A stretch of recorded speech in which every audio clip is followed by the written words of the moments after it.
Hi friends, అందరికీ నమస్తే. Welcome to SSB world of nature. ఈరోజు నేను దోసకాయ పచ్చడి అయితే చేయబోతున్నాను. ముందుగా అయితే స్టవ్ వెలిగించి ఒక ప్యాన్ అయితే పెట్టేసుకున్నాను. ఇప్పుడు ఇందులో పల్లీలు అయితే వేసాను. ఈ పల్లీలు అనేవి కొంచెం దూరగా వేయించుకోవాలి. చూడండి, పల్లీలు అయితే వేగిపోయినాయి కదా. ఇప్పుడు ఇందులోకి నువ్వులు అయితే వేస్తున్నాను. ఈ నువ్వులను కూడా చక్కగా ఫ్రై చేసుకోవాలి. చూడండి, నువ్వులు కూడా ఫ్రై అయిపోయినాయి. ఇప్పుడు ఇవి తీసేసుకొని పక్కన పెట్టేద్దాం. చూడండి, నేనైతే గిన్నెలోకి తీసి పెట్టేశాను. ఇప్పుడు ఇదే ప్యాన్ని స్టవ్ మీద పెట్టేశాను. ఆయిల్ అయితే వేస్తున్నాను. ఒక 2 స్పూన్ల వరకు ఆయిల్ అయితే వేసాను. ఇప్పుడు ఇందులో సన్నగా కట్ చేసిన పచ్చిమిర్చి అయితే వేస్తున్నాను. పచ్చిమిర్చి అనేవి మనకి కారాన్ని బట్టి వేసుకోవాలి మనం. ఇవైతే కొంచెం కారంగా ఉన్నాయి, అందుకే నేనైతే కొంచెం తక్కువగానే వేసుకున్నాను. ఇవి పచ్చి వాసన పోయే వరకు ఫ్రై చేసుకోవాలి. చూడండి, మనకైతే ఫ్రై అయిపోయినాయి. ఇప్పుడు ఇందులోనే జీలకర్ర అనేది యాడ్ చేస్తున్నాను. మనకి ఏ పచ్చడిలో అయినా సరే జీలకర్ర, కరివేపాకు, ధనియాలు ఒక్కో పచ్చడిలో ఒక విధంగా వేసుకుంటే దానికి తగ్గట్టు టేస్ట్ అయితే ఉండిద్ది. నేనైతే ఇందులో జీలకర్ర ఒక్కటే యాడ్ చేశాను. ఇప్పుడు ఇందులో సన్నగా కట్ చేసిన టమాటాలు అయితే వేసాను. ఇవి కూడా కొంచెం ఫ్రై అవ్వాలి. మన టమాటాలు మగ్గిపోతే సరిపోయిద్ది. మనకు దోసకాయ అనేది పుల్లగా ఉండిద్ది, ఇంకా టమాటాలు కూడా పుల్లగా ఉంటాయి కాబట్టి నేను కొంచెం తక్కువగానే వేసాను.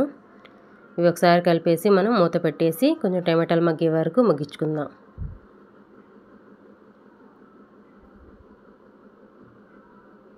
చూడండి, మన టమాటాలు అయితే మగ్గిపోయి ఉంటాయి. నా టమాటాలు అయితే మగ్గిపోయినాయి. ఒకసారి మొత్తం కలిపేద్దాం.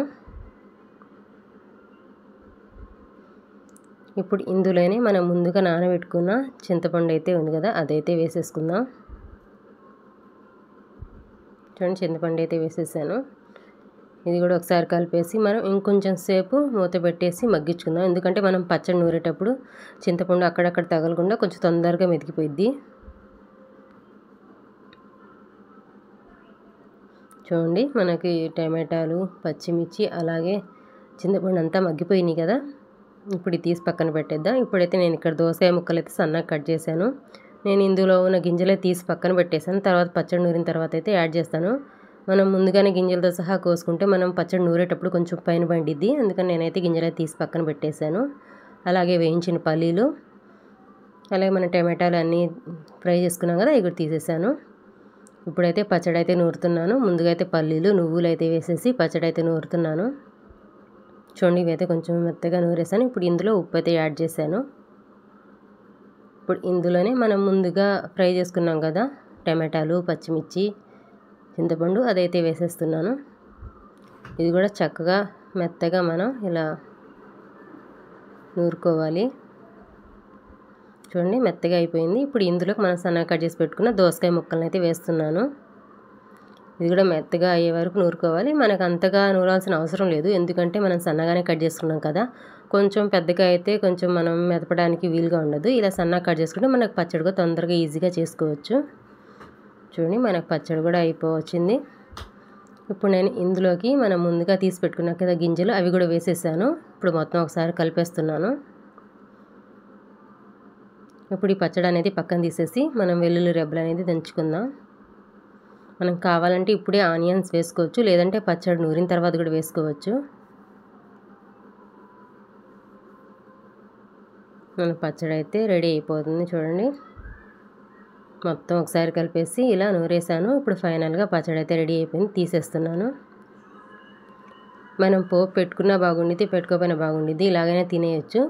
నేనైతే పోపు అయితే పెడుతున్నాను. ఇందులో ఇప్పుడు సన్నగా కట్ చేసిన ఆనియన్స్ అయితే వేసాను. ఇదంతా ఒకసారి కలిపేసి ఇప్పుడైతే పోపు పెట్టేసుకుందాం. స్టవ్ వెలిగించి ఒక బాండ్లీ అయితే పెట్టేసాను. ఇప్పుడు ఇందులో ఆయిల్ అయితే వేస్తున్నాను. ఒక 2 స్పూన్లు ఆయిల్ అయితే వేసాను. ఇప్పుడు ఇందులో ఉప్పు మిరియాయలు అయితే వేసాను. మనం పచ్చడిలో నంచుకోవడానికి బాగుంటాయి ఈ మిరగాయలు అయితే మనకి. ఇవి కొంచెం వేగాలి ఎర్రగా.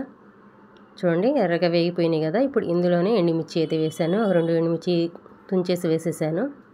ఇప్పుడు ఇందులోనే పచ్చనిపప్పు వేసాను. ఇవి కొంచెం ఫ్రై అవ్వాలి. చూడండి, ఇవి కొంచెం ఫ్రై అయిన తర్వాత ఇందులోనే ఆవాలు వేసాను. ఇవి కొంచెం చిట్పటలాడిన తర్వాత ఇందులోనే జీలకర్ర,